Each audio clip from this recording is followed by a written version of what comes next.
Well, it's Saturday, November 15th, 2008, and we are at Rush Ranch, which I think is in Solano County. Right. Is that correct?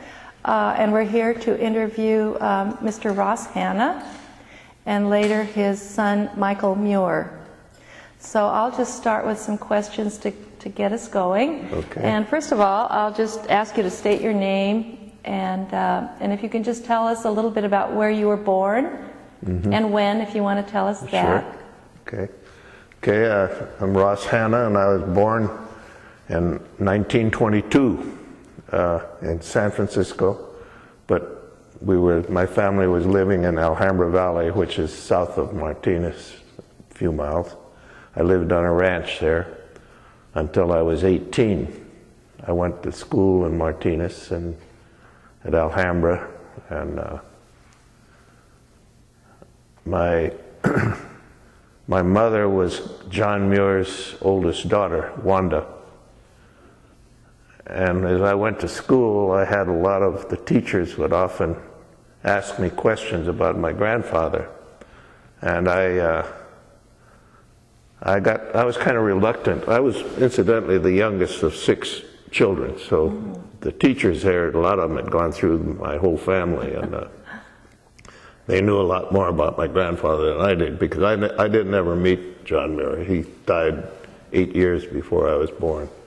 But they would ask me to tell a class about certain things. And I said, I don't know. I never knew the gentleman, so I'd get out of it. The reason I didn't want to talk too much was I was aware of the fact that a lot of people in Martinez didn't care much for Muir. And the reason for it was that he came into the community. He was invited by Muir's father-in-law, John Strentzel, who founded a ranch in about 1850 out in Alhambra Valley and became a very prominent pear and grape grower there at the time. And he had been reading some of Muir's works, and he wanted Muir to come down. He wasn't well known around the Bay Area at the time. Most of his writings and everything were going east to the Atlantic Monthly and some of those national publications of the time.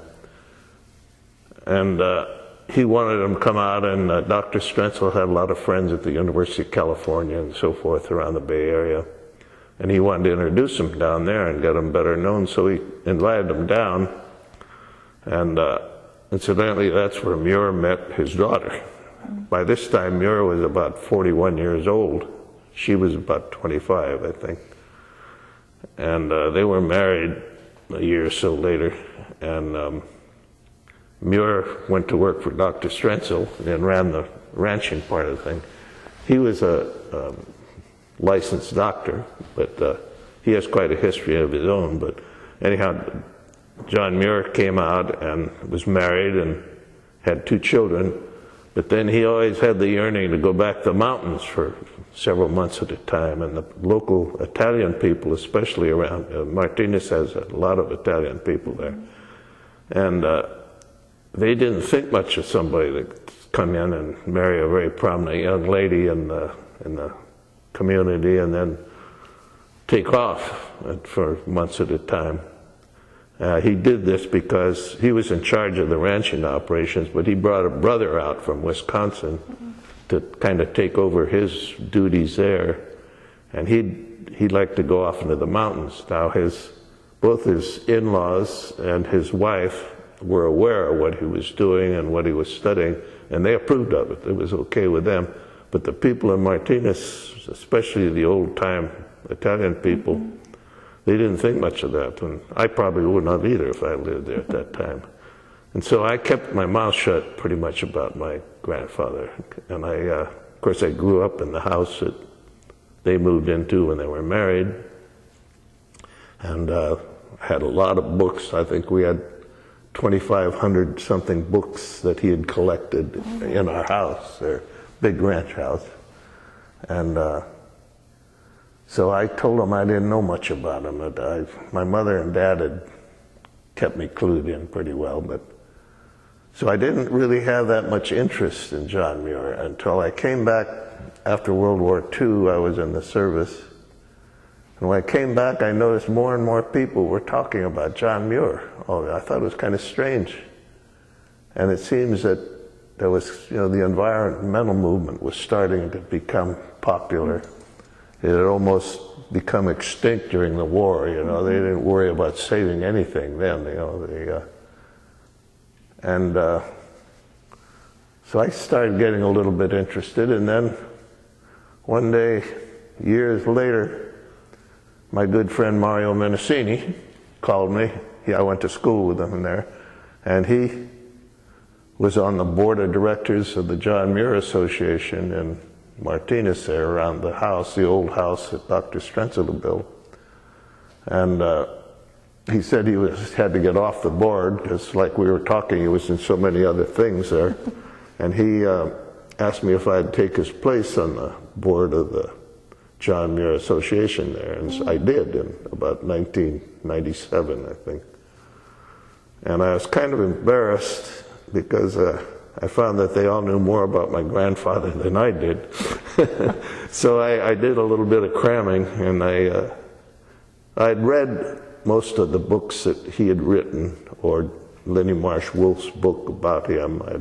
I remember growing up with she and my mother talking and getting notes and so forth for writing that book, Son of the Wilderness. And so I knew those things, but I hadn't read them in a long time. So I did a lot of brushing up so that I could talk halfway intelligently with the people there. And I was on that for about 5 or 6 years, I think. And so that's where I became really enmeshed. And of course, by that time, the Sierra Club had grown into a very politically powerful group, and a large group, and very well known. And Muir was kind of their headliner on that. All of his quotes, they always quoted him on a lot of things. And frankly, I think he's much better known now than he was during his lifetime. So anyhow, I went into the World War II, served 2.5 years in the Pacific on a landing ship, and when I came back, I went to school at the University of Pacific, which was at that time was College of the Pacific in Stockton. And I graduated with a degree in business from there. And I got married while I was there, and my father-in-law and 2 of his brothers they'd just bought a meat plant up in Dixon, a little slaughterhouse, and it hadn't been in operation for 2 or 3 years. It was in pretty bad shape. So we all went up there, my father-in-law and 2 of his brothers, and 2 of his sons and myself. I was a son-in-law. We went into the meat business there in Dixon for 31 years. And then we sold that plant, and I've been retired ever since. I didn't think I'd ever be retired for 27 years, but I have been. And so that kind of takes me up to now. If you have any questions now, I'd be happy to answer. Yeah.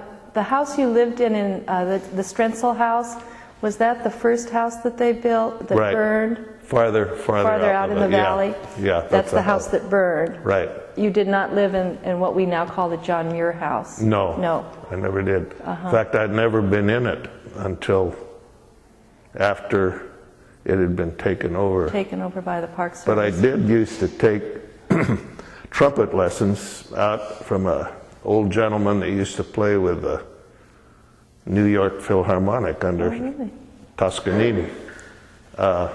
His name was Max Nickel, and he'd had a stroke, and he was a little tiny fella, and he walked with kind of a limp and talked with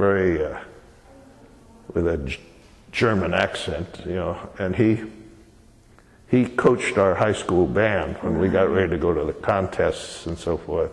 He'd come in and polish us off a little bit, and he'd give me trumpet lessons out at the old Adobe Ranch. He lived with the people that owned that. And I used to go there on Saturdays and take lessons from him. Out at the old Adobe behind, the John Muir house. Yeah.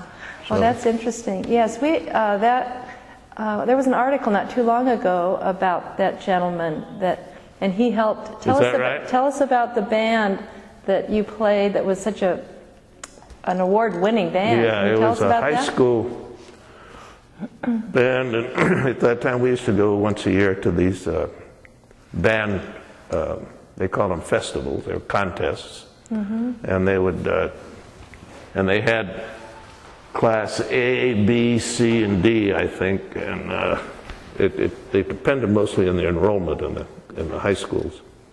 And we were a comparatively small school. We were a Class B high school. And we had a very fine music director there by the name of Ken Dodson. And he was a young fellow who'd come out of College of Pacific, too.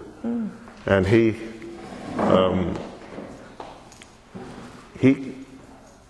taught music in both the high school and the junior high school. He coached the high school in the mornings and afternoons, and he had a good junior high school band that fed into the high school band, and he developed kind of an empire there as far as beautiful concert band. And then about the time I was getting ready, still in junior high school, well, he started sending people down to a music camp or a music school, summer school, down in Pacific Grove, down on the Monterey Peninsula. Beautiful place down there, nice beaches and everything. And we'd go to this fellow named Frank Mancini was the head of it. He was also the head judge in all of the judging and all these things. So he was a pretty good man to know, I guess. But anyhow, he was very good, and they had a very fine band down there, about 60, 70 pieces, I think, through the summer. And we'd sign up on a Monday. Friday night we'd do a concert, and we'd do lots of classical standards, you know, big one by Tchaikovsky and Wagner and all those people. And we'd get a lot of experience because we'd be there for 6 weeks, and we'd do 6 or 8 of those big numbers. We'd learn them in a week, and the next week we would start all over again. And we learned a lot down there. And he had good teachers, and the first hour, we'd go for 4 hours in these classes. The first hour was like all the trumpets would be in one room, and then the trombones and so forth. And I was in a trumpet section with about 10 of us. Very good teacher. And he would just warm us up and coach us and give us exercises to build our lips up and everything. And then that was from 8 to 9. Then from 9 to 10:30, we had orchestra practice. They had a big orchestra there beside the band. And we would do all the classical numbers there. And so we got an hour and a half of that, and then an hour and a half of band. And then we'd put a concert on with the 2 of them every Friday. So we went through an awful lot of good classical music, which we'd never been exposed to. Or not that much of it. And every year, I went for 5 years down there, and every year it got more and more. We had the biggest bunch, about 20-something we'd have in there would be from our school alone. And that was one of the reasons our band turned out to be pretty good, you know, because it was an award-winning band, yeah. Right. So then in our junior year, our director decided to go into Class A and compete against Class A schools, which we did in junior high. And at this time, they didn't number your bands 1, 2, 3, 4 or anything, but they went by classes. You got a superior was the top class you could be in, excellent, good, and I think that's as far as they went. I don't know, but we got a superior rating in our junior year. And our senior year, they revived the fact they used to have national high school competition in the 20s, but during the Great Depression of 1929 and 30s, the schools couldn't afford to travel very far, so if at all. So they did away with that. But in 39 and 40, I think, they started a thing where they called a national divisional titles or festival. And I think the United States was divided into 6 sections: north, northeast, southeast, north central, south central, North Pacific, South Pacific coast. And we were in, I think we had California, Nevada, Utah, and Colorado, and New Mexico, and Arizona was in this southwestern block. And we went down there in Class A. They started a little band from Martinez, which was a small school even for Class B schools. And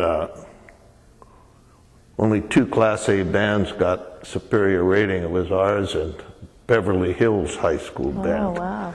And that was at the height of Hollywood, and so most of these kids had parents that were in the movie business or entertainment business, and they'd had a lot of training.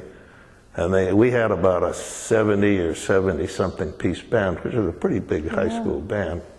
And we were pretty cocky, We had just white pants, duck pants that we wore, and we had capes and kind of a military-style hat. Well, this Beverly Hills had 125 in their band, and I remember our band had 3 old tubas in the band, and they were all shaped different. Some were the upright kind, they held and played out this way, and others with a wraparound. And all 3 of them were about 20 years older, and they're all bent, and all the lacquer was off of them and everything. And in marched this band from Beverly Hills. The back row was 12 brand new white styrofoam tubas. They'd just come out, those things, and 12 of them. Even in those days, they cost over $1,000, I think. And nobody had money to buy one of them. And anyhow, we looked at them, and they all had tailored military coats on, gabardine and gabardine pants. And we looked at them, and we just thought, my God. But when they played, they weren't all that good either, but they were big and they were impressive. They were loud. And they and us got the only 2 Class A that had a superior rating. So we were pretty well up there, and we're pretty proud of ourselves. And we had a big reception when we came back to Martinez. At that time, we came back up on a Santa Fe train, and we landed there at Muir Station, up there. And so that was our high school career. I think we have a couple of those capes at the museum. Yeah. And we have one of the other uniforms. And I think we have one of those tubas there, a sousaphone maybe. Yeah. It was a pretty good tape, as I remember. Oh, the tape is excellent. It was on a big record. And I think we have one of the records. I left that there, too. I think it's the record you left. I went to a high school reunion, and one of the girls that played French horn in the band, she told me she had this thing. She said, "Do you know anywhere I could get this taped?" And I said, "Yeah, I have a friend that does some of that. And if he can't do it, why, we can get somebody that can." Yeah. So anyhow, he made up about a dozen of those tapes, and I sent some to her and some to Mario and a few good friends of mine, and I took one down there, I think. Yeah, we have it at the museum. Let's go back to your family a little bit. Okay. Can you tell us about your mother and your parents? Okay, my mother was Wanda Muir. She was John Muir's. John Muir had 2 daughters. She was my wife. My mother was the oldest of 2. And she was a very strong woman physically and mentally, too. She had 6 children, so she had to be pretty tough. And 5 boys and a girl. Oh, really? My dad always used to tell everybody he has 6 kids, they're all girls but 5. And I grew up on this ranch, and really all my brothers were all older. I was the youngest in the bunch, and my sister was the next oldest to me. And my mother was very active during the Depression. She was a real estate broker when very few women were in the real estate business. There in Martinez? What? She had an office in Crockett. Oh, really? Because the family had several pieces of property down around Crockett. And, oh, really? in fact, that hillside in Crockett where the Carquinez Bridge attaches in there, and all those railroads down below, they all belonged to my family. Oh, okay. And every time the SP wanted to come through there, Southern Pacific wanted to come through and build another railroad, well, they had to get some more land, and they'd have condemnation suits. And my dad couldn't afford a lawyer, so he became his own lawyer. Oh, your dad was a lawyer. He wasn't a lawyer, but he studied law. Oh, really? And he could go in and be his own attorney. Oh. So they told stories. I had a brother who became an attorney later on, and he said some old timers told him about some of the meetings they had and these things, and he said my dad would be sitting at one table, and then the SP would come in with about 6 lawyers, all with briefcases, you know, and all looking very sharp. And my dad usually didn't even wear a suit purposely. He had suits that he wore, but he'd just wear an old wool shirt and a hat on the back of his head, you know. And he looked a lot like Will Rogers. Oh, really? My dad did. And he'd sit there, and these guys would look over at them, you know, and several times he tied them in knots. He'd learn something about the background on the title on this stuff that they didn't know about, and he did pretty well. I mean, he really for that time our economy was pretty bad for about 10 years through all of the 30s. All the Depression. Where did your father come from? Was he? He was from Livermore. Oh, from Livermore. I think he lived there as a kid. He went to school at Berkeley, University of California, and my mother did too. That's where they met. And that's where they met. So but he had to leave in his senior year because of family situation, I guess. Yeah. Oh. And my mother had always taken. Oh, I'm sorry. You lost your mic.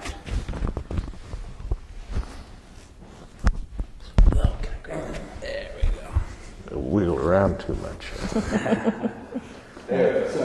My mother, as I had mentioned before, was very strong physically and mentally, and her sister was rather weak. She'd had lung problems, and I think they called it consumption in those days, but they didn't know whether it was tuberculosis or what it was. I don't think it was tuberculosis, but she was rather sickly all the time, and my mother kind of took care of her.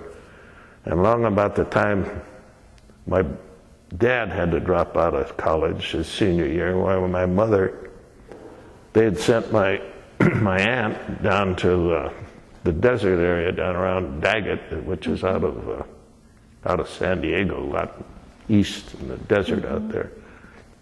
A petrified forest was out there. And they sent her to stay down there, and they sent my mother to go with her. Oh. And my mother stayed down there for a couple of years with her. And she eventually stayed down there and married somebody down there. And when This is Helen. What? This is Helen that you're speaking of. Yeah. That was Helen. Helen. Yeah, the Helen. sister. And she, when the property was divided in two, between the two of them, well, she and her husband sold all their property around Crockett and Martinez and so forth. And my folks bought up a lot of it. So they developed some of it and farmed some of it out there in Alhambra Valley.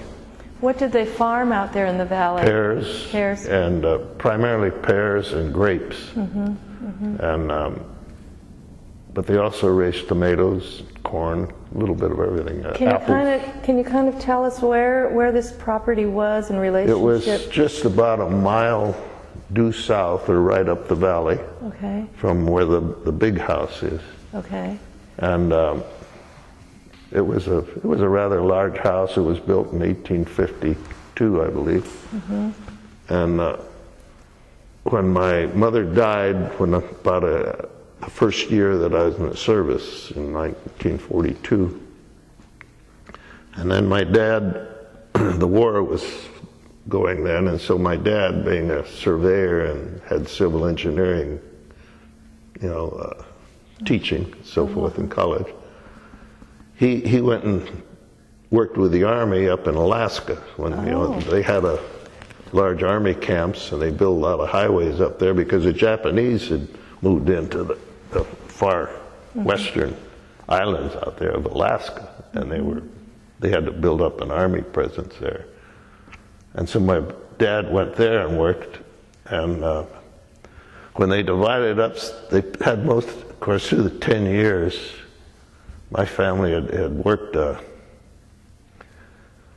we were able to keep going because I had, first of all, in 1929, I had 3 brothers going to Stanford. Oh, my goodness.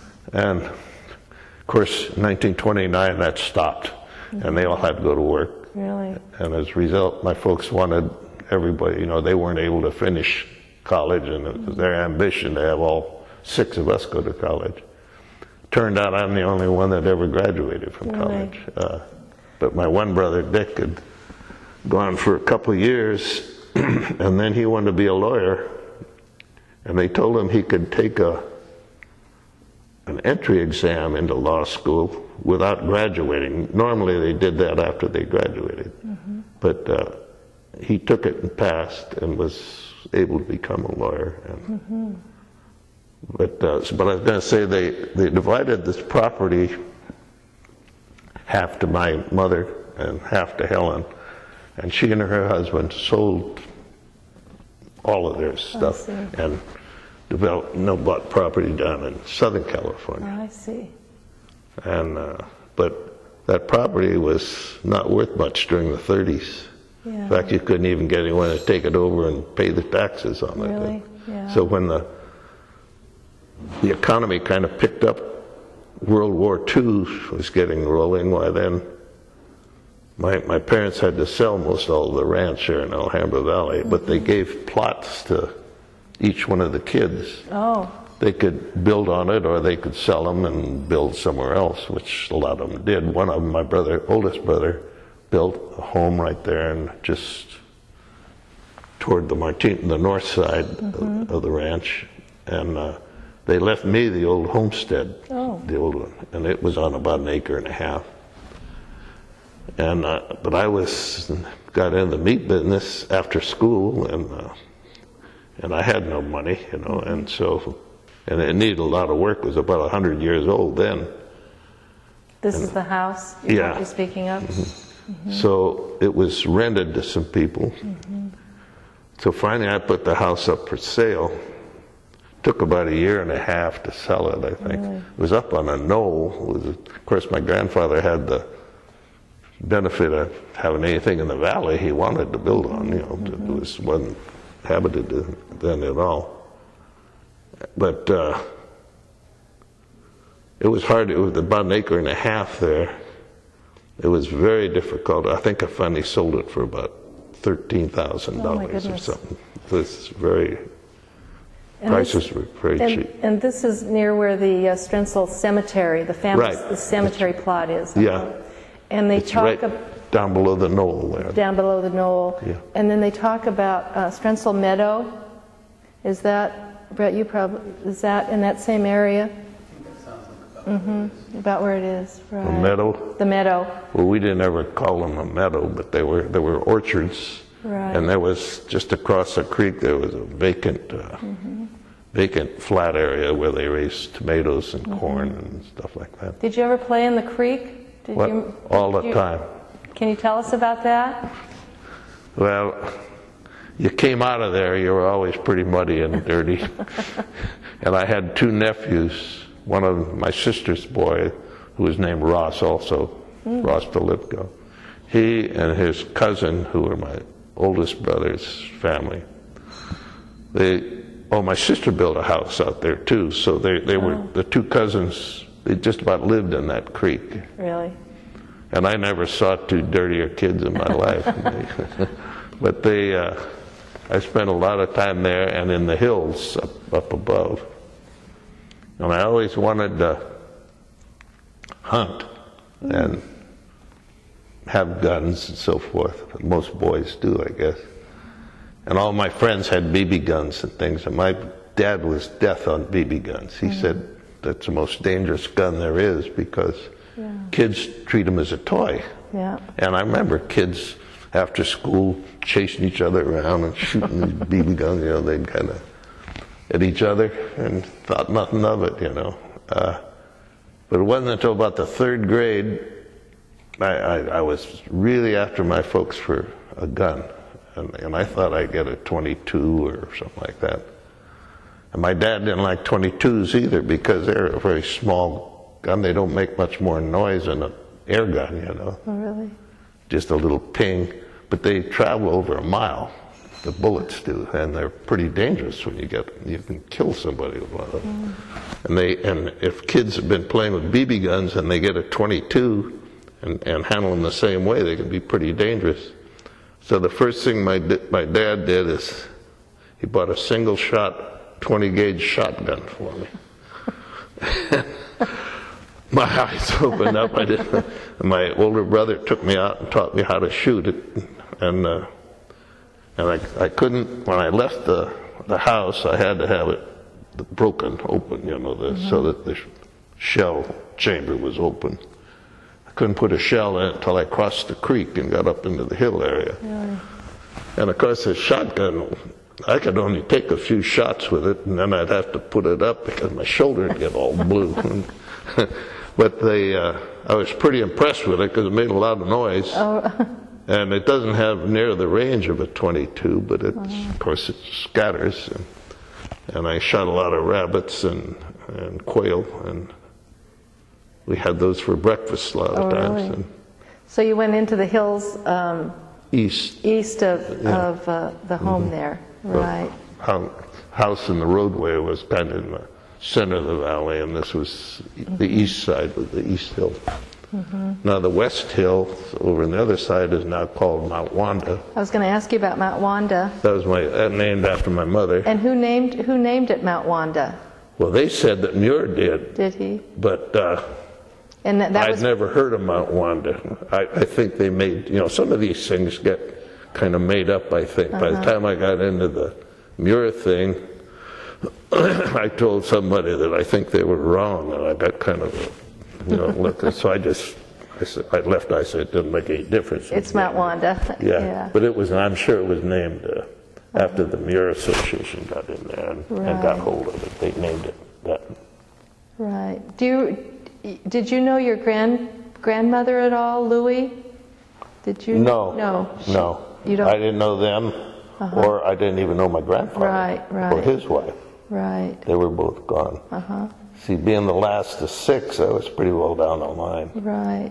Did you have some uncles? I think Michael told us about some uncles that used to ride horseback. Were these your uncles? My brothers. Or are those your brothers? My older Can you tell us about that? My older brothers were more, before the war, were more like my uncles. I mean, because they were usually away. Here we go again. I can't talk without my hands. They would, when my uncles were, another thing was, besides the 6 kids we had, my folks raised 2 adopted kids. One of them was a Portuguese boy whose father worked on the ranch for my dad and folks. And what they'd do, they'd come over from the old country, they'd have enough money to get over here, and they'd leave their family back in Portugal or wherever they emigrate. A lot of immigrants did this. They'd come over and they'd get a job, and they'd make enough money to bring one more kid over. They brought the oldest boy over, and that was Jose Figueredo. And he came over, Have you heard of him? There's a Jose or Jose. Joe. Jose Lane. Is that named after this? Yeah, Jose Lane. It's off of Alhambra Valley Road. Oh, right, so that's right named above after... that lane is on that knoll. Right above it is where the house was. Oh, okay. And anyhow, Jose. Make a long story short, I kind of wander on this. That's okay. He became a very prominent rancher, and he ran the ranch when I was going to high school and everything. And in the summertime, I used to drive truck and haul pears into the pear shipping places down there by the trestle, down there. There were packing plants. There was a packing plant near... Two of them were right there. Where the trestle goes over, kind of Alhambra Valley Road. Right. Is that where Muir Road goes up? Yeah. Is that where that's where the packing plant? There were two of them there. Okay. And I'd haul pears, and Joe, during the 30s, everybody was in the same shape as we were, but pears take a lot of work, and they have to be pruned every fall. They have to be disked and the ground worked over, and all the pruning stuff has to be burned and hauled away and everything. And then they have to be sprayed about 3 times before the crop is over with. And they'd ship them to these packing houses. They'd ship one car to the East Coast, and they'd get a bill back, and it didn't pay for what they could get for the pears didn't pay for the freight back there. The East Coast, that's where the market was for these pears. And so they'd let all these pears just drop on the ground, tons of them. And the people who raised pigs used to come out, and we'd tell them to help themselves. From the old pig farm? Yeah, and we'd Joe's wife and family, and I used to help them sometime in the summer. They'd go out and pick the select pears, the very best ones, and put them in these big field lugs. They were 50-pound lugs when they were filled level, but they would heap them full. They probably had 65 pounds of pears. Oh my goodness. We'd sell them for 50 cents, and people would come and buy those. We'd put them in their car, and they'd go home and can them. A lot of people canned their fruit then because, things were tough, and they could can it cheaper than they could buy it.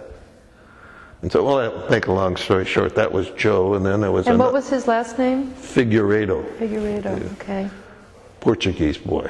And then also in the early years, there was a flood there in Alhambra Creek, and some of the ranch hands worked down near there. Their homes were down near the creek.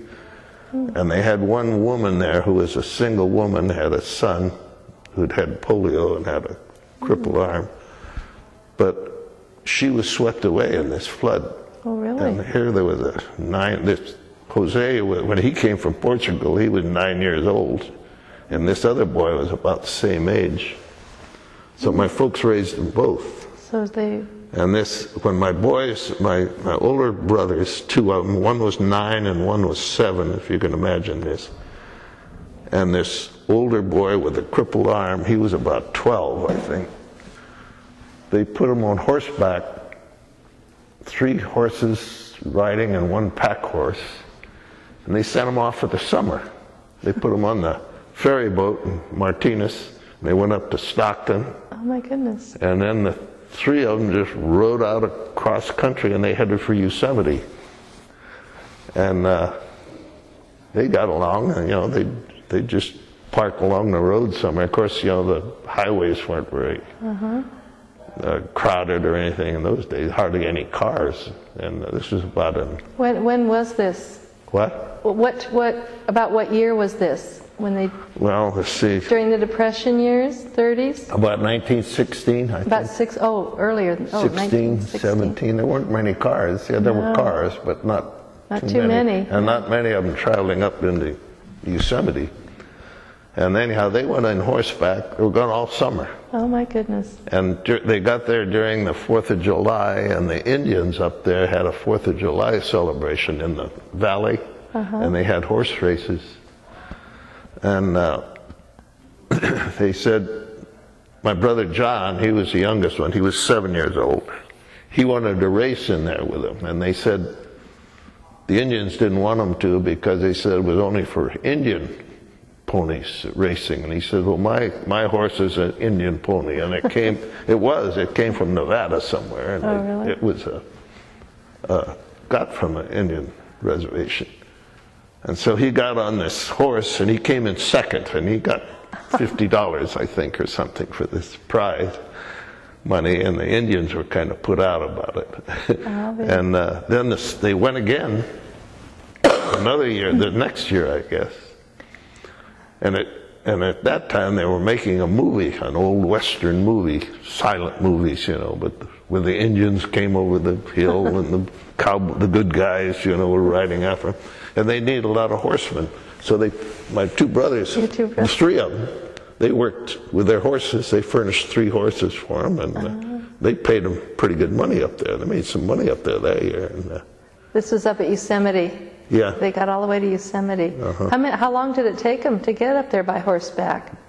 Oh, probably a couple, 3 weeks. I don't know. 3 weeks. I don't know how long it took. They were gone all summer. Oh, my goodness. And they went up into Tuolumne Meadows and camped up there. What an adventure. Now, what were these brothers' names? This was John? There was Strentzel was the oldest one, named after the Strentzel family, the in-laws.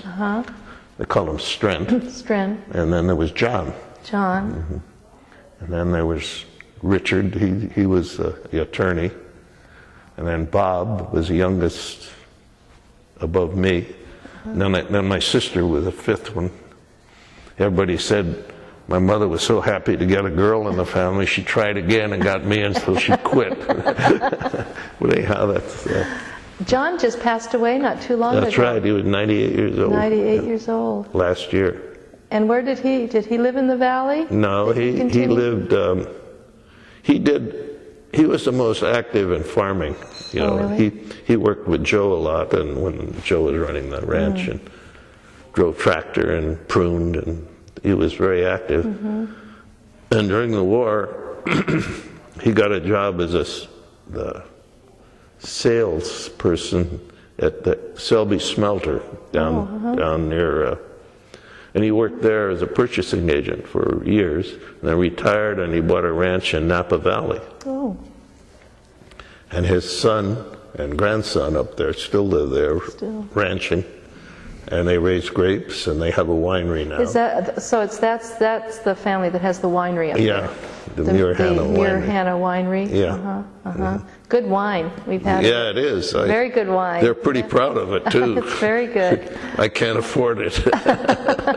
Well, they're very generous because they often donate. They often donate wine. What do you remember about growing up in Martinez? What was Martinez like, say, during... It was about 5,000 people, and it was the largest city in Contra Costa County at that time. And it was funny that living in Dixon and driving down there after the war, I'd see all these Antioch and Pittsburgh, and Walnut Creek was just a crossroads with a gas station and a couple of stores. And it's bigger than Martinez by far now. And Martinez, everything went by it. It didn't seem like it ever grew until maybe about 1990 or 1980 it started spreading out. Well, it grew south, but you know, it can't really, in the valley there. It was kind of in that cup there, contained, and it didn't grow a whole lot. Yeah. What was the town like? It was very hometownish. You knew everybody, you know. And was it a nice place to grow up? Yeah. Well, it was great looking back on it. Out in the valley, we ran like wild out there. My folks were never very. I mean, they gave us a lot of leeway. Well, shows by my older brothers when they I can't believe that. Who would put a 7 and a 9-year-old and run by a 12-year-old crippled kid. I can't and send them off all summer on horses. To Yosemite. But where could a kid get a better summer, you know? Yeah. And, did you know the Griffin twins? Yeah. Yeah. Tom, you know, still lives out there? Yeah, I didn't know them very well. My older brothers and sisters knew them. They were older. The kids were older. And my family knew them very well. Tom still lives on the ranch. And Bess lives in Rossmore. And we see them quite often. I was When I was about in the second grade, the Gilbert family moved in, just the ranch just below us, towards town. And I kind of grew up with them. With them? There were 5 in that family, and they were more my age. And what about Ruth Jameson? Ruth Jameson, the Winslow? Oh yeah, Winslows. Winslows, yeah. Winslows? They were a little bit further Way south. farther out. Farther out than you. They were characters. The older people, they had a small dairy there. And every day they would have a couple of cans, 5-gallon cans, or I guess a couple or 3, I don't know. They'd put them in the back of an old pickup, and they'd drive in and they'd drop them off at the train station, and I guess they shipped them into the Bay Area somewhere. Really? And they said they would sit down there and watch the trains come and go for a while, and then they would chug back, and when it's time to milk the cows in the evening, and we'd see them go by that all the time. Really? They go by all the time. Must have been a nice place to grow up. It was. Yeah, kind of idyllic, yeah. We had a bus. We went into school on the bus. So where did you go to elementary school? Which school did you, do you remember? We went to now you know where the firehouse is, and I think some city offices. The one closest to the downtown was the elementary school.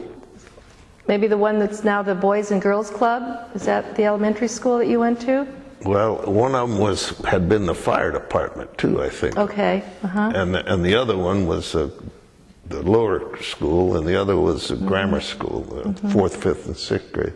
But in the 3rd grade, I went to school over about 2 blocks to the east. There was a small kindergarten and a couple of... The little brick building?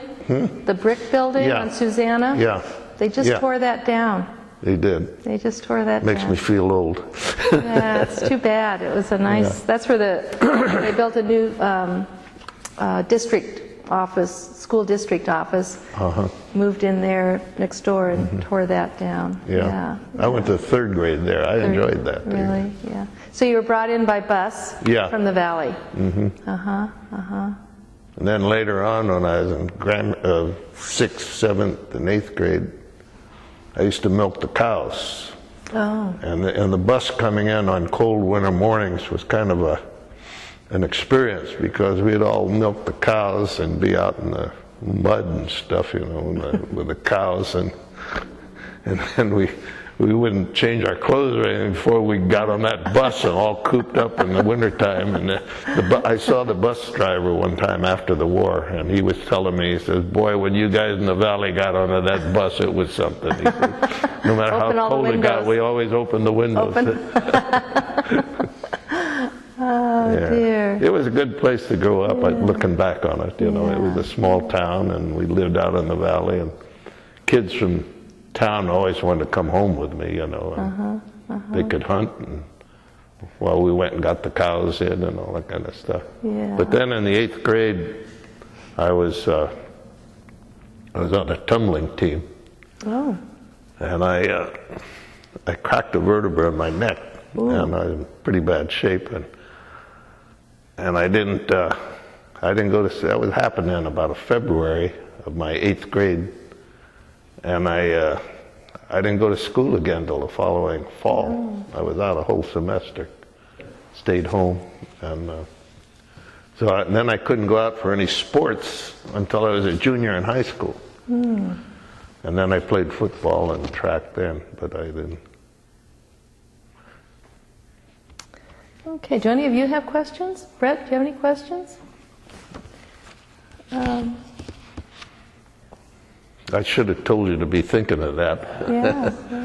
Well, I told him to be thinking about. Maybe kind of to get back to your family a little bit, and to John Muir and your mother.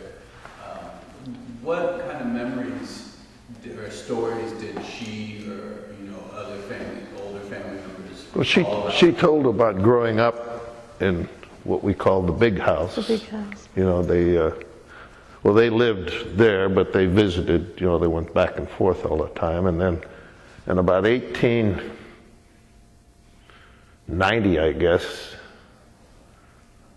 Mrs. Strentzel, the in-laws, passed away, and John Muir started to quit wandering so much, and he had notes, just walls full of notes of all these trips he took. He was very meticulous about recording things and pressing plants and so forth.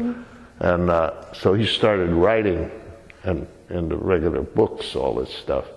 And my Aunt Helen did most of the stenographer work for him. And my mother used to tell us about how my grandfather would get very upset when he was writing books because he wanted to be meticulous. And then he'd write, and he had several adjectives that he used about the mountains, like grandeur and I don't know whether these are the words, magnificent or something that he used them. And glorious was a big one. And he said he'd write these pages in longhand because he didn't type, but Helen did. And before she would type it, she would go through, and she said, my mother said, said the first 4 pages I took out 11 gloriouses out of that because he used them too much. And then Muir would recognize that he did. So they, but she said that he had trouble writing, but he knew he had to because he had so much he wanted to say, and that he wanted to get across to the people. And she told about one time John Muir in 1902, I think, got a letter from President Roosevelt, Theodore Roosevelt. And he said he was coming out to the West Coast, and he'd been reading the articles in these East Coast magazines, and he said, I'd very much, and Teddy Roosevelt was kind of a renegade anyhow, you know, and he was very up-class, raised in a very wealthy family in the East Coast. But he spent all of his summers out on a cattle ranch in Montana. He loved that stuff. And then during the Spanish-American War, he had a company of horsemen that he took down to Cuba when they were at war with Cuba, or they had some kind of an uprising there, and they called it Teddy Roosevelt's Rough Riders, and he was kind of a slam bang guy anyhow, and he said he wanted to get up into Yosemite, and he wanted to see some of this stuff that Muir had been writing about, and he said, I don't want to, he says, I'm going to come in, there'll be a huge entourage, there'll be a lot of politicians and everything around. And he says, I understand they had this big firefall they had in those days. They'd drop the coals off the cliffs and so forth. It made a big show at night. And he said they had a big one planned for when all these people were there. And he says that I'm going to be there for 4 or 5 days. He says, I'd like to get away for 3 or 4 days with you in the back country. And he says, I'll leave it up to you if you can, if this is all right with you. He says, you arrange for the horses and everything, and we'll go get away he said, I want to talk to you about some of this stuff. So Muir did, and I guess they had all this big thing going, all these people, Secret Service men everywhere around the president. And he and Muir slipped off, and with one cowboy and the guy that was the head ranger from Yosemite, and this cowboy and Muir and President Roosevelt, Theodore Roosevelt, he was the early one, they went back for about 4 days and nights. And the last day they had a unseasonable snowstorm. And they woke up and there's about 4 inches of ice over their sleeping bag. And old Teddy Roosevelt just thought that was great. He had a saying, everything that he liked, he said, that's just bully. You know, that was the way he'd say it. And Muir got a kick out of that, I guess. And he said he got up and he says, well, sorry we had this snow and everything. Oh, this is bully, he says, I like this. And about that time, after they woke up down the valley with all the snow and everything, they sent out search parties for him. Oh, dear. And they were on their way back by then. And they were there, oh, are you all right? Sure, I'm all right, he said. But it was a pretty good story, you know. The Yeah. President of the United States calls you and wants to get away from the... Well, we probably have that visit to thank for our National Park Service, don't you Yeah. think? Mm-hmm. I think he realized how And then important. when Teddy Roosevelt went back to Washington, I don't know how many hundreds of thousands or millions of acres he put into additional. Yellowstone Park was one of them, I think, and Zion Park in Utah, and several national parks he established. Are the stories true that Muir would leave Alhambra Valley walking and walk to Yosemite with the clothes on his back? That's right. And what were there were two things that he would carry with him. He said, my mother told me that he wore an old suit, you know, that wasn't mountaineer clothes or anything, but boots, good boots, because he'd walk so much. He'd walk from Martinez up to, you know, I told you, I don't know how many weeks it took my brothers to go up on horseback, and he walked, and then not only walked all the way, but if he saw an anthill or something that interested him, why, he'd sit down and look at those things for all day, you know, so he didn't ever have, time didn't mean a whole lot to him, I don't think, and evidently, because he would study plants or make notes of them, or animals, or whatever. And then I wonder how long it took him to get there, do you know? I don't know, but when He'd he be landed, gone for a long time, though, when he first came to California, he took a 1,000-mile walk from when he decided he was quite an inventor. You know, he lived on a ranch, and he had a father who was just a bear. I mean, he was people hated him, and Muir included, I guess, but he was very, very strict. And Muir was the oldest son, and he did all the farm work and everything. He was what they call a religious zealot, I guess that's the word. He just pounded hell and damnation into these kids, you know.